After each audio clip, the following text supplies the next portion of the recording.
کیا کہتے ہیں وہ ڈال کے آتا ہے، پھر وہ اس کی سن آتا ہے، کیا کہتے ہیں اپنا فادر کی، اپنے جو پاپ ہوتا ہے، کیا کہتے ہیں پادری جو ہوتا ہے، بشپ کی سن آتے ہیں، تو وہ اپنا معاملہ سیٹ کراتے ہیں۔ اچھا، پھر ہم یہ دیکھتے ہیں کہ اسی طریقے سے جوئش ہیں، وہ کہتے ہیں کہ ہم ہیں چنے ہوئے، ہم ہیں ہم ہیں جوز، ہم ہیں منتخب، باقی ہے مین پاور، جو انسان کی طاقت ہے تو لگتا تو انسان جیسا ہے لیکن یہ جانور ہے، لیکن ہم ہیں اصل میں انسان، اور ہم ہی ہیں جنت کے وارث اصل، اور لہٰذا ہمارے ساتھ جو ہے وہ زیادتی ہو گئی ہے، اور ہم جو انسان جھگڑا کرنے کے اہلیت رکھتے ہیں، اور وہ اس پہ وہ حدیں ٹاپے ہوئے ہوتے ہیں، نعوذ باللہ۔ تو لیکن اس کے اندر بھی وہ دیکھیں، وہ یہ کہتے ہیں کہ ہم بے شک ملائی کھا جاتے ہیں لیکن دودھ تو پینے کے لیے دیتے ہیں نا سب کو، اگر ہم دودھ بھی نہ دیں تو شاید یہ سسٹم ہی تباہ ہو جائے، لہٰذا اس لیے فرسٹ اور سیکنڈ میں اس لیے ان کے اوپر پڑ گئے تھے لیکن جنت الفردوس سے وہ کم نہیں آتے، نہ نہ نہ نہ نہ نہ نہ۔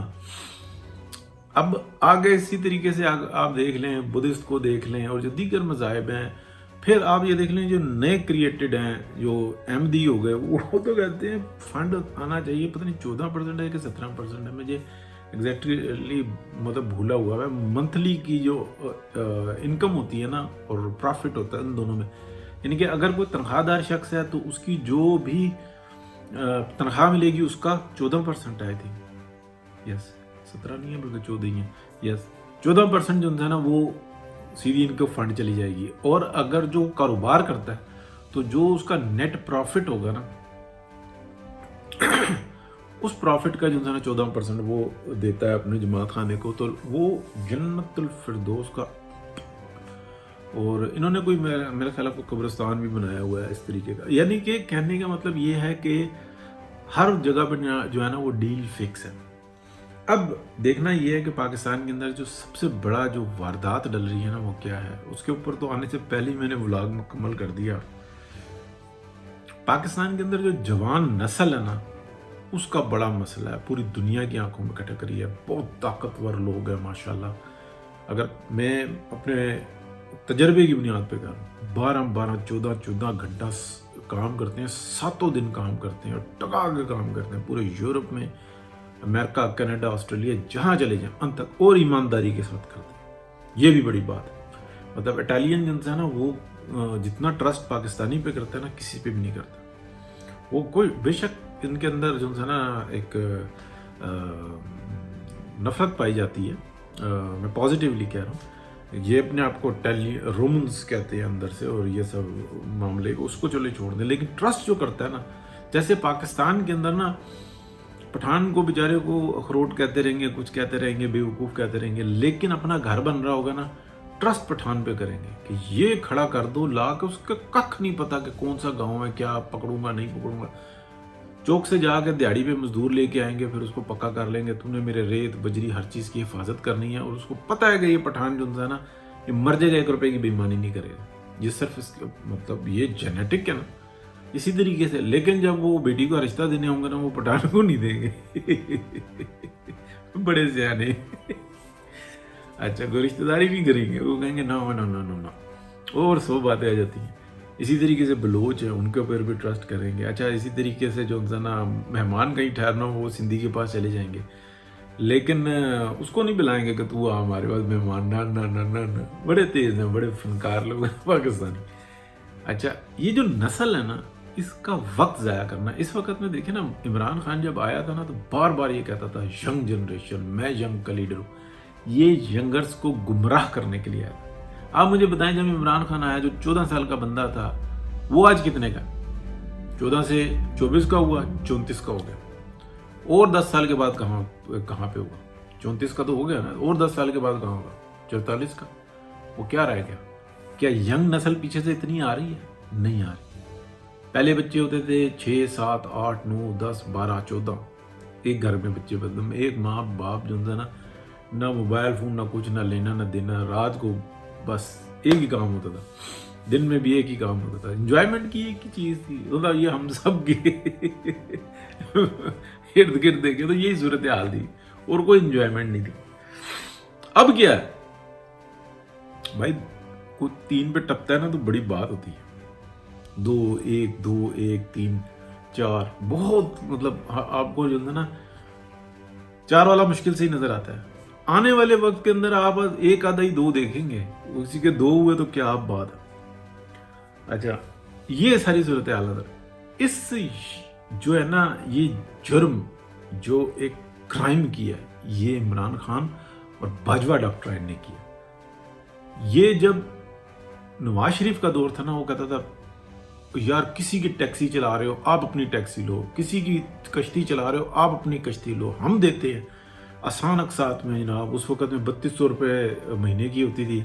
ویسے وہ جو نا نیٹے پہ وہ اپنا کرائے پہ لیتے تھے 3-3 ہزار روپے, جو نا وہ 4-4 ہزار روپے مہینے کا کرایہ دیتے تھے ٹیکسی کا. خود بھی اپنے بچوں کے لیے روزی کماتے تھے 2000-3000. اور پھر انہوں نے میاں نواز شریف نے ٹیکسیاں دیں, اسمال انڈسٹری لگائی, سلائی مشینیں دیں, یہ سب کچھ کیا, لوگوں کو پیروں پہ کھڑا کرنا شروع کیا, لوگوں کو بتایا کہ کس طریقے سے اپنے پیروں پہ کھڑے ہوتے ہیں, اپنا کاروبار کرتے ہیں. یہ جو ریولیوشن لے کے آیا یہ تو نواز شریف لے کے آیا. یہ آیا ہے عمران خان اور باجوہ ڈاکٹرائن پیسے لے کے, ڈالرز لے کے, خاص ایجنڈے کے اوپر کہ اس نسل کو برباد کرنا.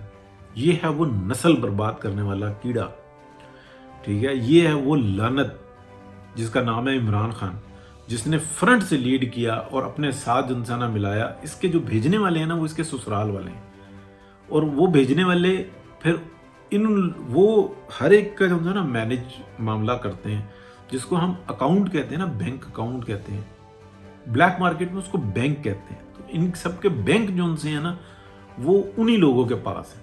ان کے کالے چٹے تو ہوتے نہیں, کالے مال کو جو ہے نا وہ پروٹیکشن دیتے ہیں. اس لیے اس کے خلاف کوئی نہیں اٹھ سکتا. یہ تباہیاں پھیلا رہا ہے. اب دیکھیں, میں اب موضوع سے ہٹ کے نا باتیں زیادہ کر رہا ہوں.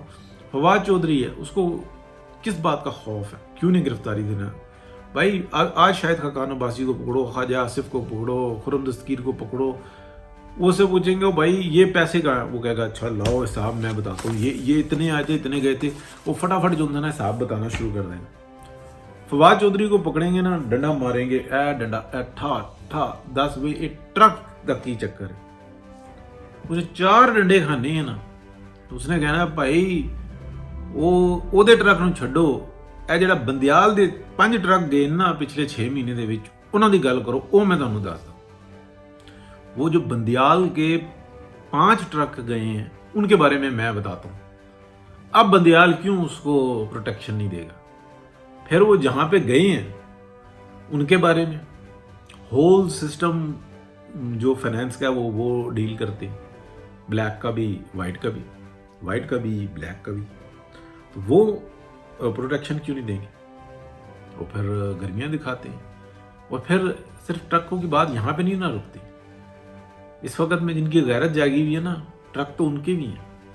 یہی تو اصل بات ہے جس کو بار بار مطلب سٹارٹنگ میں آ گیا تھا کہ اس مسئلے کا واحد حل جو ہے نا معافی مانگنا ہے. معافی مانگو نواز شریف سے کہ ہم, وہ اس لیے نواز شریف سے معافی مانگنا ضروری ہے کہ زندہ ہے, وہ حاضر ہے, اور اس پہ سے جب یہ بلیم ہٹے گا نا تو وہ اس نے ٹیم کھڑی کر دینی. اور یہ چاہ رہے ہیں کسی طریقے سے وہ وقت نکل جائے اور شہباز شریف کے اوپر جو نائل نلائق بیوقوف شخص ہے, ایماندار ہے, بہترین ایڈمنسٹریٹر ہے, پولیٹیشین نہیں, نواز شریف کی رمق بھی نہیں ہے, اور نواز شریف سے 10 ہاتھ آگے جو ہے نا, 10 ہاتھ آگے, 10 گنا بہتر وہ مریم نواز شریف ہے. لیکن ابھی شفٹ نہیں کر پائی, اس کے اندر وہ صلاحیت نہیں ہے کہ وہ لے سکے اس طریقے سے جیسے نواز شریف نے لیا تھا. یہ بات ذہن میں رکھیے گا. گھر کے اندر جو قابل ترین آدمی ہوتا ہے نا, وہ کبھی یہ نہیں کہہ سکتا کہ مجھے اعلیٰ مسند پہ بٹھاؤ. اس کو دوسروں نے بٹھانا تھا, اور اگر جب وہ بیٹھ جاتا ہے تو پورے خاندان کو سیٹ کر دیتا ہے. گھر کو نہیں, پورے خاندان کو سیٹ کر دیتا ہے, لیکن وہ خود کبھی نہیں مسند پہ بیٹھتا. یہ ہوتی ہے اصل وہ سائنس جس کے اندر لڑائی لڑی جا رہی ہے. تو اس نسل کو برباد کرنا تھا, تو بیچ میں وہ 8 منٹ تو اسی پہ کھا گیا. تہاڈی قسمت. اوکے جی, اللہ حافظ.